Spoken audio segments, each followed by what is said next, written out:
Walkabouter's Guide to Australia, or whatever we end up calling this thing.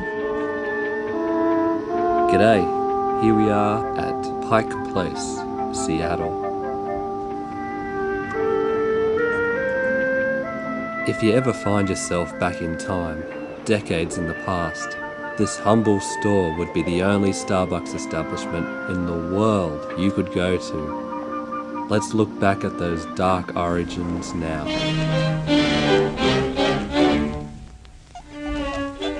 On the night of the 26th of April, 1929,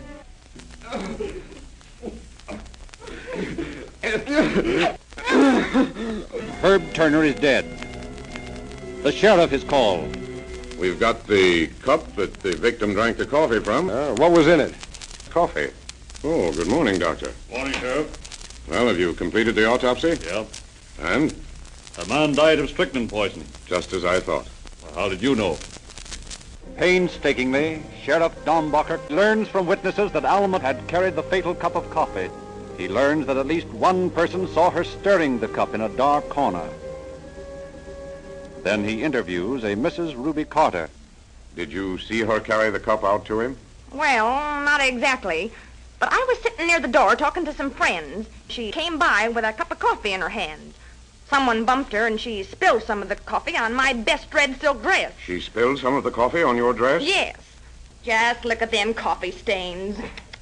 Ain't it a shame? Yes, it is, Mrs. Carter.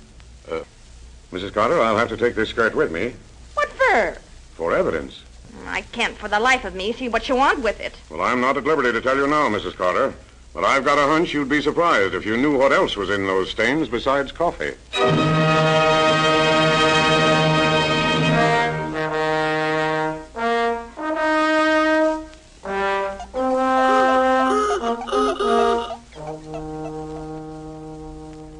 Now, how about the coffee cup? In the cup, I found a residue. On the outside of the cup, I found stains.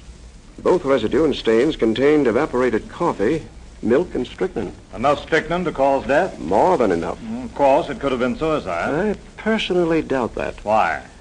I have analyzed the coffee stains on the red silk dress. And what did you find? The stains on that dress contain strychnine. She placed the strychnine in the coffee, carried it out, and served him the poisonous drink? It would appear so from the evidence, although it's all circumstantial. Then Sheriff Dombacher's hunch was correct. Well, Elmy, come out here. You got a visitor. A visitor? Is it Mr. Johnson? No, it ain't Pete Johnson. It's the sheriff. He's come to take you to jail for murdering Herb. What? What, you arrest me for murdering Herb? No, I didn't kill him. Why, I loved him. He was the only man in my life. No, I'm not guilty. I'm not.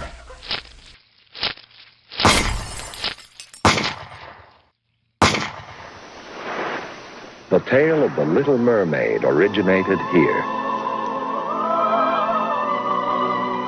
From that time on, through her story, the story of her love and her courage, she has guided the wayward hearts of men. And so she shall, forever.